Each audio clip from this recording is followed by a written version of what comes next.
TGIF, and that doesn't just mean thank God it's Friday. Thank God it's football season, which means we can all return to doing the things we like best. Fantasy football and gambling. Wait, Matt, you say gambling is illegal. Well, when I say gambling, I really just mean, the fun wagers with your friends for a Coca-Cola or a nice steak dinner with your mom, Dorothy Mantooth.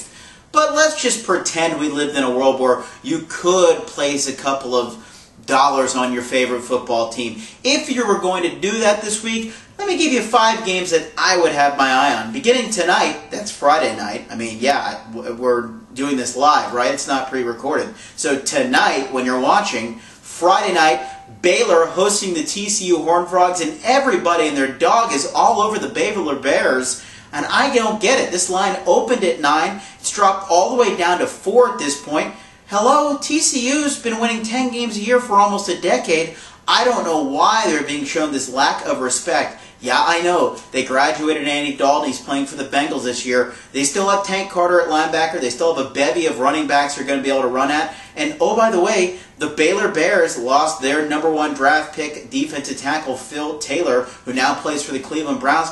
I don't think Baylor's going to be able to start a hard marching band. I think TCU will run the football all over the Baylor Bears. Give me TCU -4, maybe somewhere in the neighborhood of 34-24 on Friday night at Floyd Casey Stadium in Waco.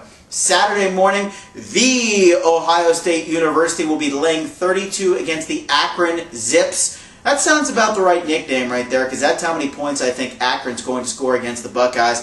I think the Buckeyes are being vastly undersold here just because of all the suspensions. No Terrell Pryor.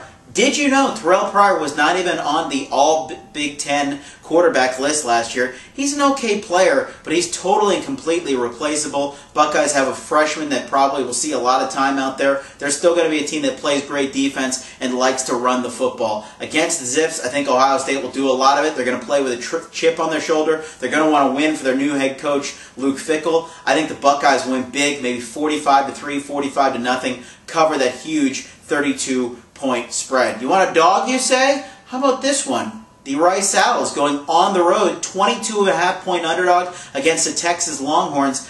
This is the same Texas team that basically played an even game with Rice the majority of the afternoon at Reliant Stadium last year. Garrett Gilbert is back. Most of the offensive line that couldn't run block is back. The only real difference is Texas has a freshman running back in Malcolm Brown that's supposed to be a big deal, although he will not start. 7-year senior Fozzie Whitaker will start at running back for the Horns. I think the Texas Longhorns have a pretty nice defense, but Rice can move the ball a little. Taylor McGarvey and Vance Wilson, their tight end, I think they'll be able to stay in this one. I just can't trust Texas until they show me they're legit to cover this big of a number at home.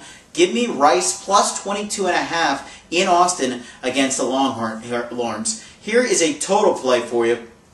At Robertson Stadium, Saturday afternoon, U of H and UCLA. 61.5 is the number, and usually you'd say, oh, U of H, got to be an overplay. Not quite. I like the under in this one. UCLA's lines, I think, are going to be very difficult for U of H to run their offense the way they would like to. Last year at the Rose Bowl, the Bruins got all sorts of penetration all day long. I think maybe the hot weather is a little bit of an equalizer. Plus, I think Case Keenum is going to be motivated for this one. But I think it's a lower scoring game. 61 is a very big number for a UCLA team that's decent defensively and has no quarterback play whatsoever. I think UCLA will try to pound the football, but they'll be running out that clock. I just don't think that total is going to get that high. Give me the U of H UCLA game to go under 61.5. And the game I like, the game that I would put, a pretty penny on if that type of thing were legal, give me Fresno State.